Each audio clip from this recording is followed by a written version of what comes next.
space here in Music 101, also known as the Arena Theater. Before we begin, my name is Penelope Harris. I am the president of the theater club, also known as the Playground. And our job here at the Playground is to uplift and be able to give a platform to anyone, whether they are in this department or not, and give them a space in theater, no matter where they are in their journey, whether they're veterans or they are just getting started. Right now, we have 3 plays that were all written by either active or former Cal State LA students. And we are so excited to share them all with you. Before we begin, I want to say, make sure that your ringer is off. We do not want anybody having that go off.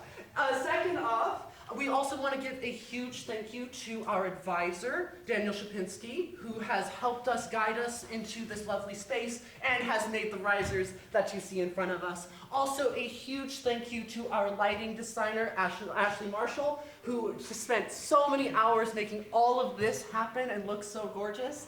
And a huge thank you to everyone back here. None of these people get credit for what they do, literally. Like, they do not get units, they do not get paid. They are doing this because they love it and because of you. We do not pay people, we cannot pay people, but what we can do is we can give them the opportunity to perform for you. And so for that, we want to give an immense thank you to each and every one of you.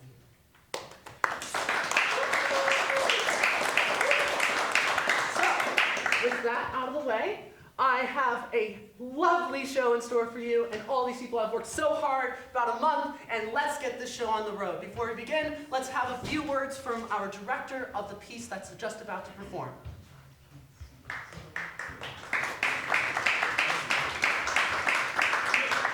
Hi, everyone. Can we give another round of applause for Penelope? What an amazing person coming out and putting all this together, putting on a lovely production for all of us tonight. Hi, my name is Ryder Perez. I'm a student here at Cal State LA. It's my last semester. Woo, I hope so. Woo. I am the director of An Endless Breath, a stage reading you were about to hear for the first time in a public audience such as this. And I have some lovely actors who are going to join me on stage anytime they feel comfortable to come on up. I do want to say a few words about this play. It was written by an alumni, Farrokhi. If any of you know her, she was a student who just had her last semester. So she just graduated and she'll be walking stage in spring. She wrote this piece to sort of talk about her personal experiences growing up as a woman in Iran and talk more about the current events happening in Iran today and that have been happening in the last about 3 to 4 years. I do hope you all enjoy this reading of An Endless Breath. And can we just give a real quick round of applause for these lovely actors in front of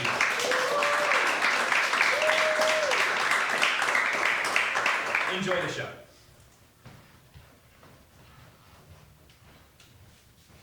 An Endless Breath by Farrokhi. Characters include Niloo Foorutan, a 22-year-old Iranian girl living in the U.S. She lived in Iran before she moved to the United States when she was in high school. Mina Foorutan, Niloo's mother, typical Middle Eastern mom. Sam, Niloo's friend. Nika, a 16-year-old Iranian girl living in Iran. Her character is based on an actual person named Nika Shahkarami. Sarina, Nika's friend, named after the actual person, Sarina Esmailzadeh. Masa, who's only mentioned, she is Nika's friend, named after the actual person, Masa Amini. Agents and guards, the Iranian government and authorities, and the narrator, voices that accelerate the story. Scene 1. With the lights still being out, we hear the voice of the narrator speak first. Breathe. Lights up on Niloo on stage right. She takes a deep breath and yawns as she wakes up and sits up on her bed. She rubs her sleepy eyes and then looks on her phone. Shit, it's already 10. Niloo sluggishly starts getting off the bed. Her mother, Mina, enters. You're still sleeping? Congratulations, Farrokhi. Do I look asleep to you right now? Relax. It's time for lunch together. I mean, I don't even have class for another 2 hours. My class is everything? You don't have a life other than class. You're already 22, and all you do is sleep and eat and sleep and eat, and go to class, and then repeat. When I was your age, I already had a child and a degree. Maman, stop it, Dige. Must you really do this first thing in the morning? I just woke up. First of all, it's not morning anymore. Second of all, that's my point.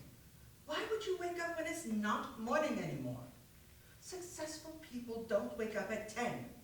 If you actually want to become a decent human being with a decent paying job, then you wake up at 6 or 7, not at 10. If I wanted to have you grow up to be a lazy, unsuccessful person, then I wouldn't have brought you halfway across the planet to the US. You want to be lazy?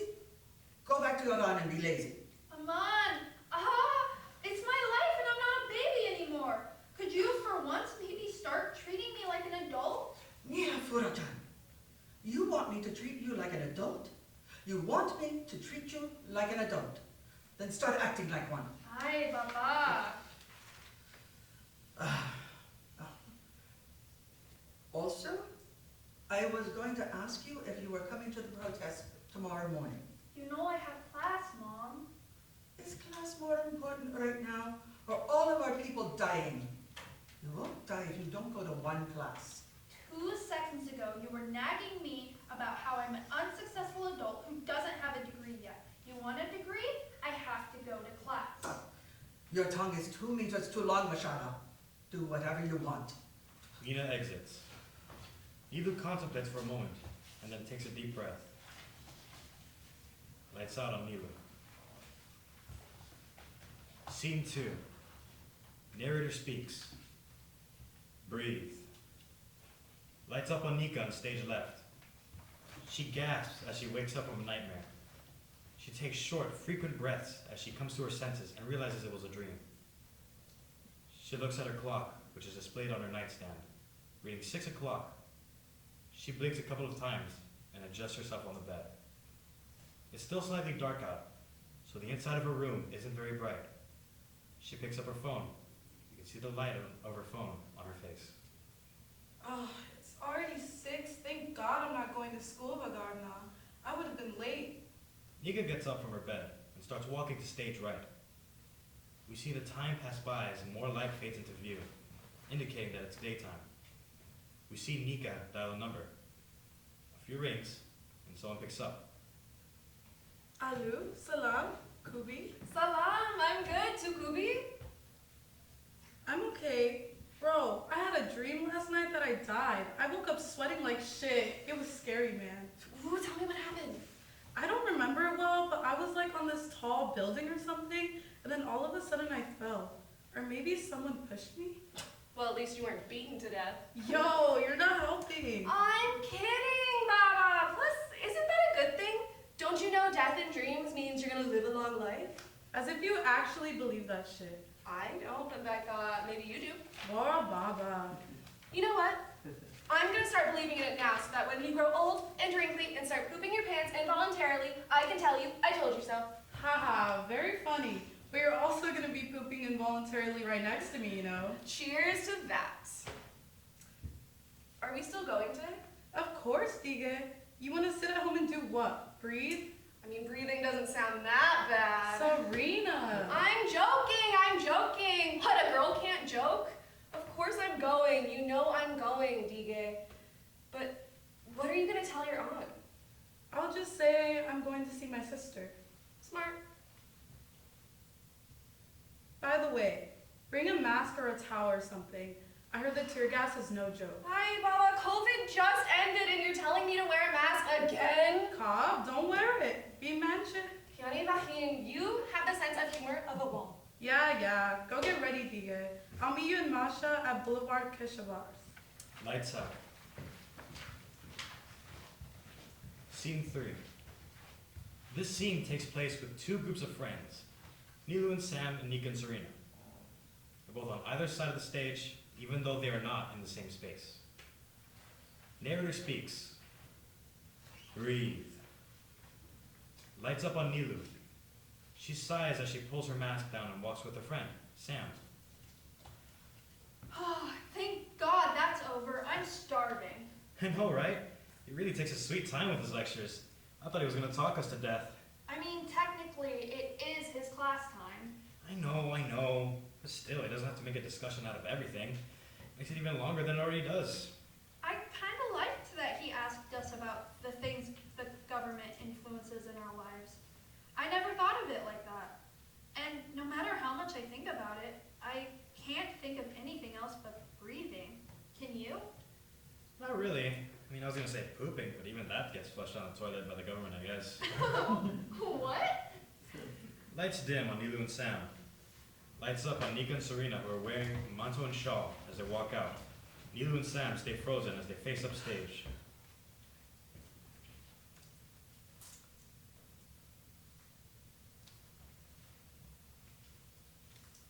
Masala, I told you to bring a mask or something. Are you dumb? It's okay, Baba. Hala, we can buy one from the supermarket or something later. For now, I just want to enjoy some fresh air. Hala, I'll show you fresh air when we get there and you start coughing like shit. Right, Baba? Hala, why are you up my ass for this? If I cough, I cough. What does it have to do with you?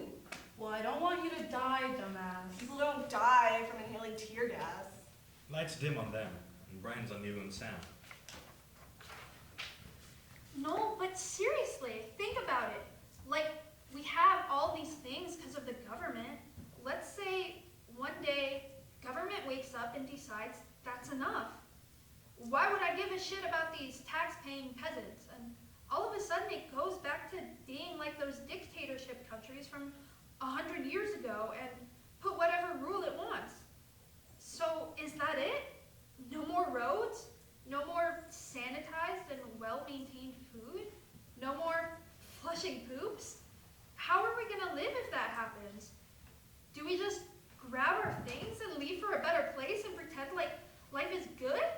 Dismissing the things that keep happening to the people who can't leave?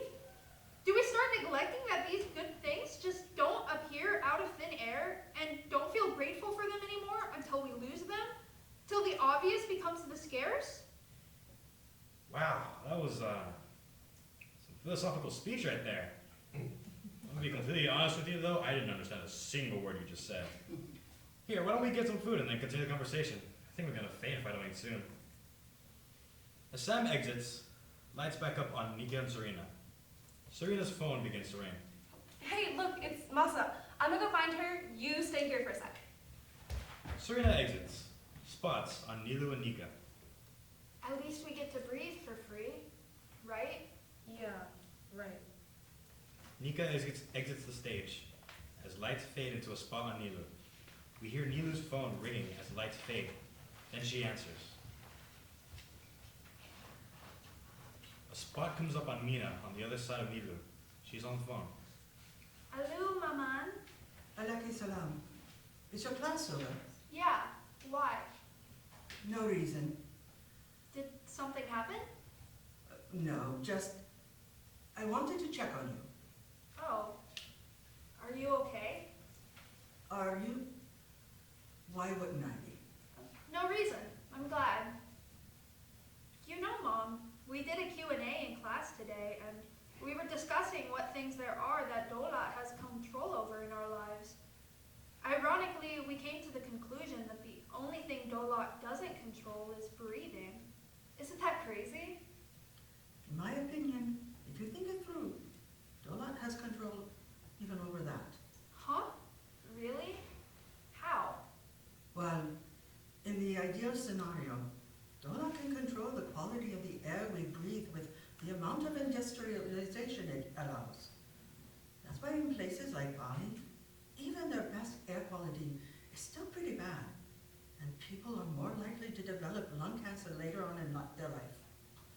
And in a more, a grotesque scenario, Dolat is a dictatorship and murders its people like it's drinking water. In those unlucky cases, you quite literally can't breathe anymore. I guess we are the lucky ones. Fade to black. Scene 4. Narrator speaks. Breathe deep as you can, as far as it goes, into your lungs, to your blood, to your heart. Just breathe. Lights up on Nika entering hurriedly stage right, holding a white towel to her mouth and coughing. She rushes to hide. As she tries to catch her breath and quiet down her coughing, she takes a look at her back as she starts dialing something on her phone. The lighting is cool white, resembling fog. Fuck. Aloo, where the heck are you? Aloo, they're following me. What do you mean? But you were right behind me. Who's following you? The agents. The police, they've been chasing me. I don't know what to do. Breathe. Just breathe. Tell me where you are. There she is! Hunjagayam Shale! Shit! Nika exits running as 2 agents run after her. Lights out. Scene 4.5. Narrator speaks. Breathe. Let the air in. Listen. Hear your heart beating. Breathe. Freely. For the last time. Lights up on Niloo entering her house. Mina is sitting on a chair, watching BBC News. Amadi, Salam? Next, a teenager found dead during high-profile anti-government protests in the country was sexually assaulted and killed by undercover agents working for the security forces. That's according to a leaked document obtained by the BBC World Service investigation team. Nika Shahkarami was 16 when she disappeared in September 2022 after telling a friend that police were chasing her. Her family found her body 9 days later. The authorities denied involvement in her death, claiming she took her own life. But what appears to be a classified report by Iran's Revolutionary Guards reveals the teenager was beaten to death by the agents who detained her. Ragh Kansari from BBC Investigations has this report. A warning, you may find the details distressing. Breathe. Just breathe. For those who are long gone, and for those who will follow. For those who are no longer able to breathe, and for yourself. For the things you have and for the things you don't. For the things you want to achieve which others forever won't. Breathe endlessly until you join them with your last breath. End.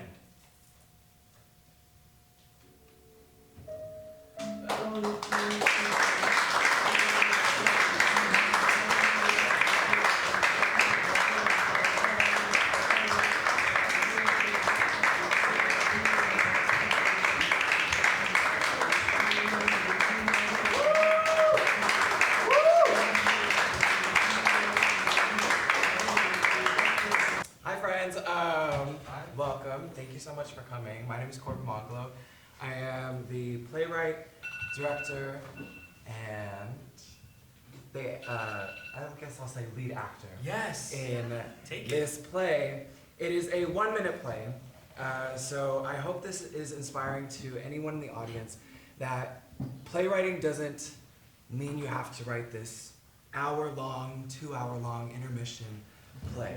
It can be 1 minute, it can be fun, it could be riveting, it could be stupid. This today is going to be stupid. And so I hope you guys enjoy it in Just Trying to Speak. Thank you.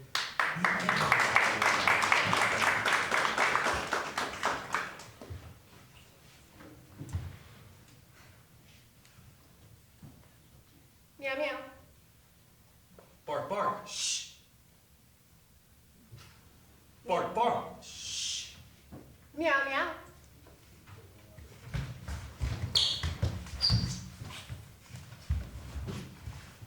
Bark, bark. Shh. Meow meow. Bark. Shh. So he's gonna shush me, but not the cat. Ah! Shh. Meow meow.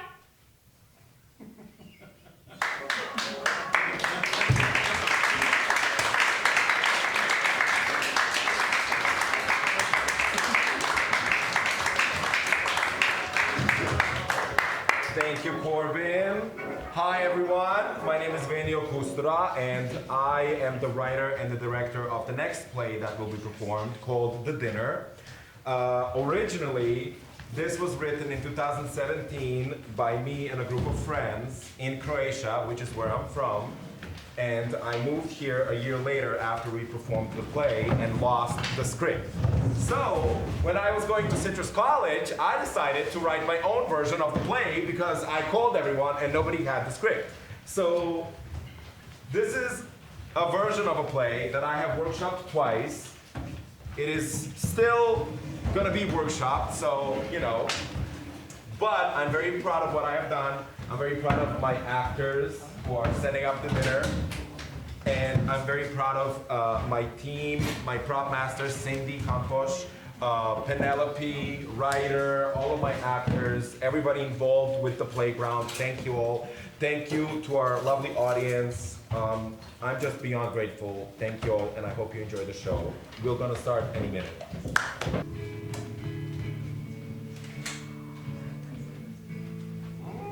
That turkey looks good, am I right? Come on, y'all. I'll be funny, I promise.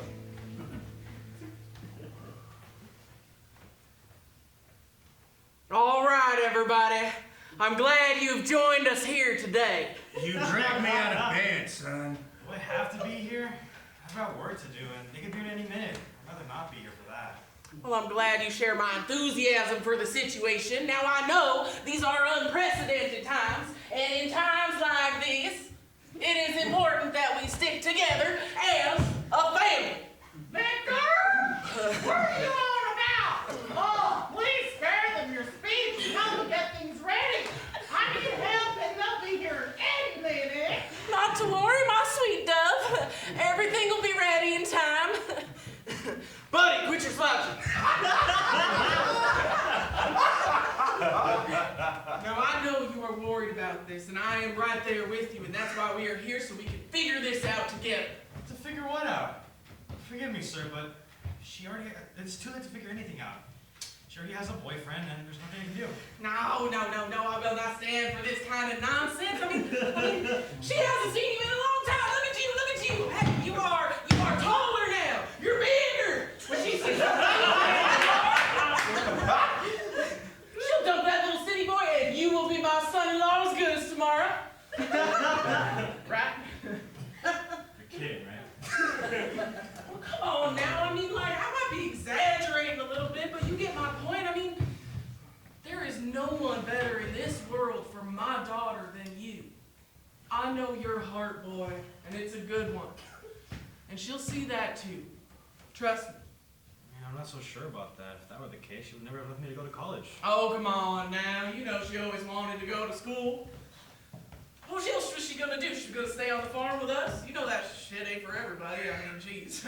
Your brother went off to school too. College does not last forever, okay? Sure feels like forever. Wait, is he your son-in-law? You got married, you didn't tell me? Never mind. What we need, gentlemen, is a plan. And what do you propose, sir? Well, I think we should ambush them. That way they'll never know what got them. We'll beat the living shit out of those city punks.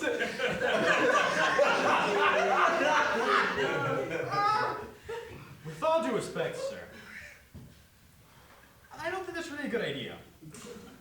All right, I might have gotten a little excited, but, you know, the ambush part was good, right? Who's Bush? Where? We need to confuse the enemy. We'll come on now, Grandpa! Why the hell do I even have you here? Give me something to work with, for God's sake. What's going on? Oh, they're here. Game time, gentlemen. Daddy! Oh, baby girl! There she is. Oh, I'm so glad to have you home. This is my boyfriend Dennis and his mom Clara. Oh, my sweet Pleasure. girl. Oh, finally, you're home from the big city. Oh, and you must be Dennis. Oh, let me get a good look at you. Oh, come on.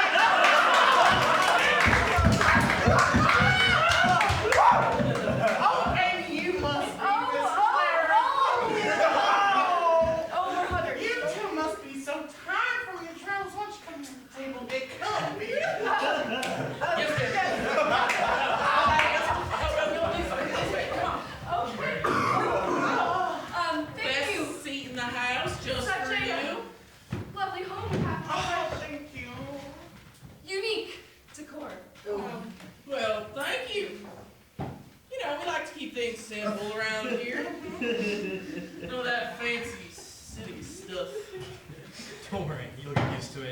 City folk usually take a while to get used to some real furniture.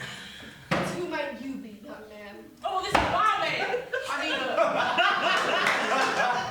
This is my right handy job. Nope. This is my right hand man, Buddy. You know, he's a real man. Not like some of them boys you got running around here nowadays. Buddy gave you a handy? Oh, don't mind him. This here's my dad. We just call him Grandpa. Howdy. All right, well, I've been cooking all day, so let's get digging in before it gets cold. How's gonna like it? I miss your cooking so much. I hope you didn't work too hard on this. Not at all. I'm sure you deserve all the credit. Oh, wow. Some things just don't change around here, do they, Dad? Well, don't be so harsh now. Buddy and I got up early this morning and we went fishing and we caught this salmon, I'll have you know. This is a turkey. Oh, well, I meant to say we got up and we went hunting. Uh-huh. Okay, enough for you two. Now we're here all today, together, and that's what matters. All right? Enjoy bon appetit. Sylvia! What? Well, do you remember how we like to pray before every meal? Come on now, you can't have forgotten that. Well, we never have. Well, come on, everybody, join hands. It's a special occasion. Hold hands up wide. Dear Lord, who are in heaven, thank you for this lobster, Turkey. and for our wonderful guest this evening, our beautiful, effervescent daughter and her guy friend. And this woman who birthed him, Miss Carl, Clara? and for, And for letting us get here today together. Amen. Amen. All right, now we can eat and enjoy. Wait, Sylvia! Yes, dear. Have you forgotten how we like to sing when we have special guests? Yes, I forgot. Now let's just please. It's a special occasion now. I want to hear everybody give their best. Ready now? Well, a circle. By and by, Lord, by and by. There's a beggar, no more begging. In the sky, Lord, in the sky. Well, a circle, be unbroken. Wait a minute. One of you is way off. I think I'm going to need to hear y'all one by one. Son? Will the sir? Eh? Broken. By and by, Lord, by and by. Angel? Buddy, let's hear it. Do me proud. Will the circle be unbroken? By and by, Lord, by and by. Well, and my dear. I don't think so. Yes, ma'am.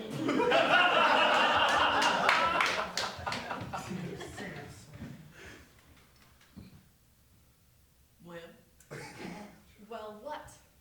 well, it's your turn.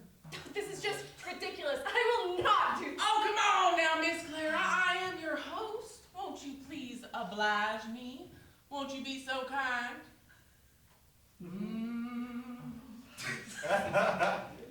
Will the circle be unbroken? All right. Well, I think we found our problem. Problem?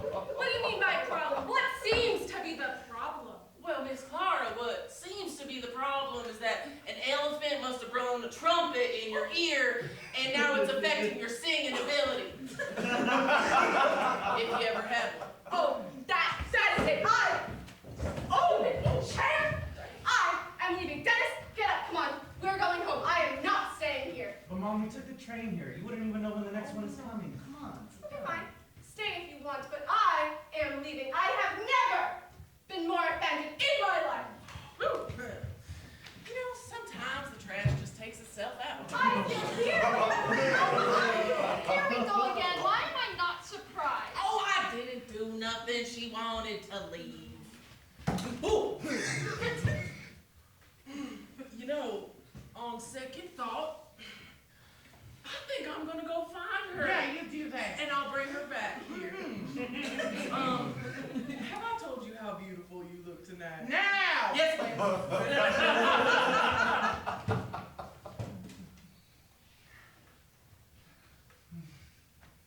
Alrighty. Well, shit.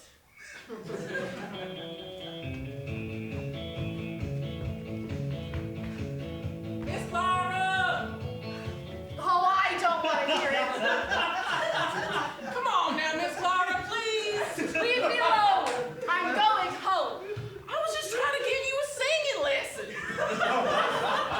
You give me a singing lesson, please. Come on now, Miss Clara. Everybody's so worried about you. Just come on, I'll give you a ride back to the house. And then later, I'll give you a ride to the city myself. Miss Clara. Come on. Okay, fine. I just want you to take me to my son. Yes, ma'am.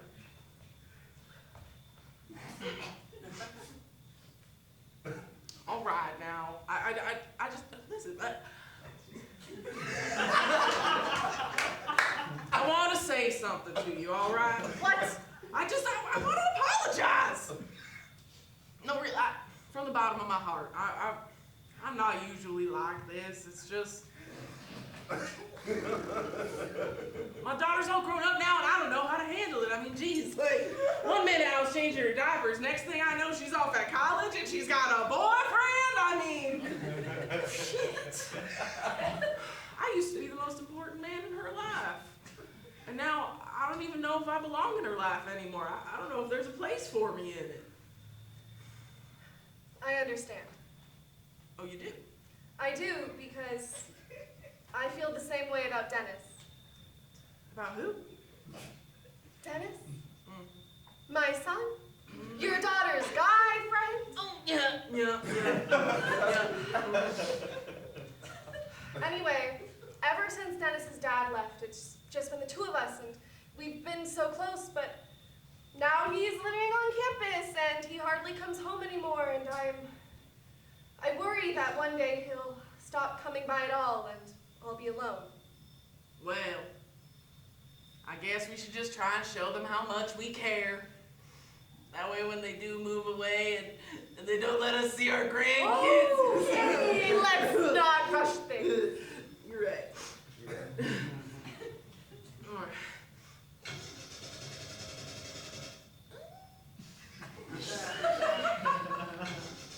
Yeah. Miss Clara. Oh, brother!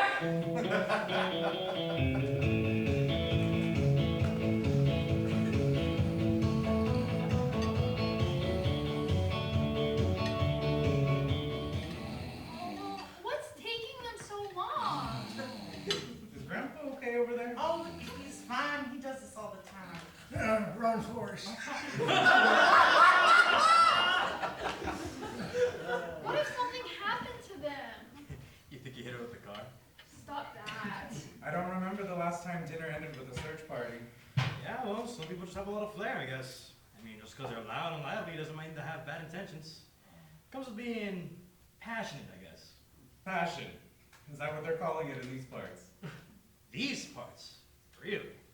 Well, I bet some people wouldn't know passion if it hit them in the face. True. I guess some people prefer the slow burn to a wildfire. Less destructive. I wouldn't expect you to understand. Wildfires can be pretty exciting. Not exactly for the faint of heart, though. I suppose it takes a certain type to appreciate the quiet after the storm. Heard of that? Some storms are worth braving. Well, let's just hope Victor and Mom find their way back without any casualties, huh? I wouldn't worry about that. Some people always know how to find a way home. Who wants some lemonade? Can I have some, please? Oh, of course, dear. So, Dennis, why don't you tell us a little bit about yourself? You know, Anetta has told us a lot, but major? I'm still trying to find myself, you know? I'm taking classes, but I still haven't decided on a major.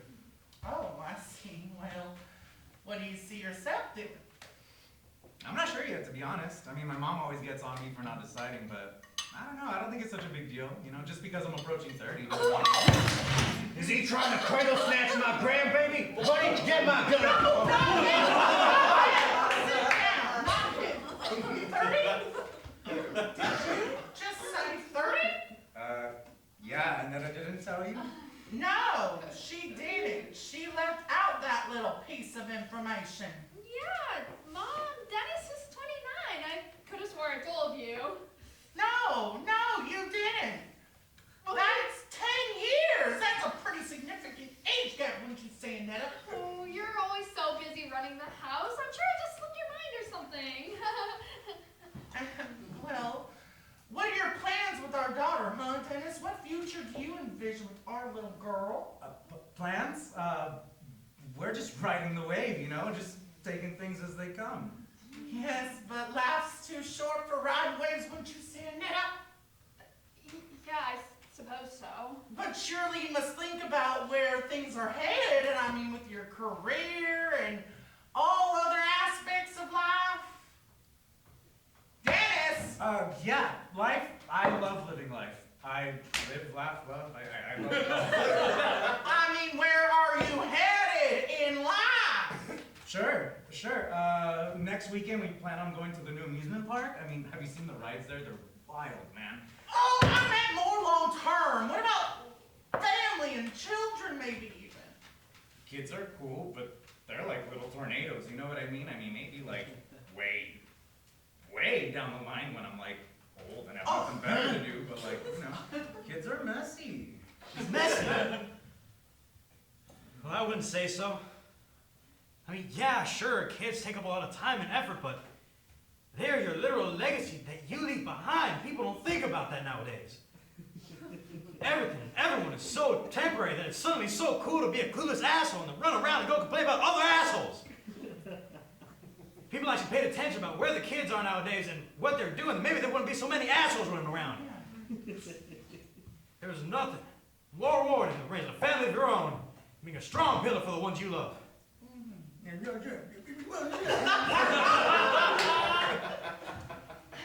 with that. Well, where could they be? Well, a circle. Well, hello, everybody. Dad, Miss Clara, are you all right? Oh, she's fine. Did he Oh, treat you don't right? worry, honey. He was great.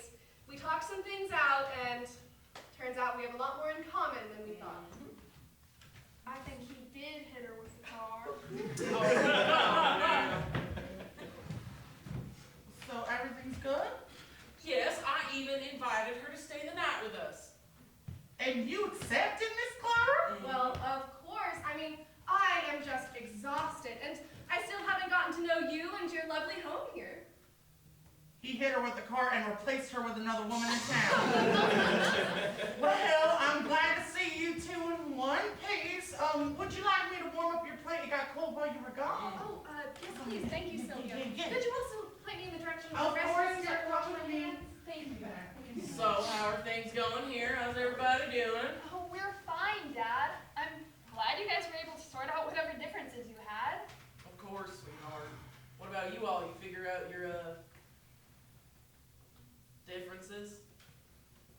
Yeah, I guess you could say that. Seems like everything's working out all right after all. Who knows? Thanks for help for us. Maybe there is. Well, let's eat. Thank you so much.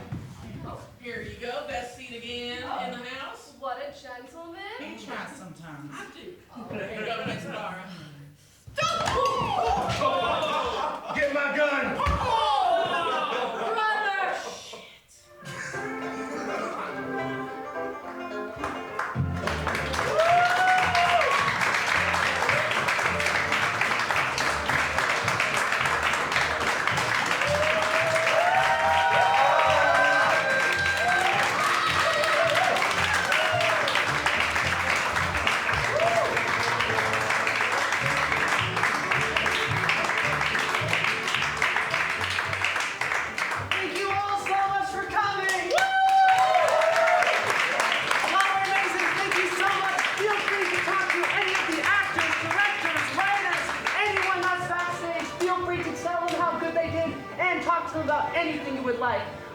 also have another performance coming up tomorrow as well. And we'll be posting all of this to our YouTube channel, the CSULA Playground. We have more performances coming soon, so stay tuned. Thank you very much.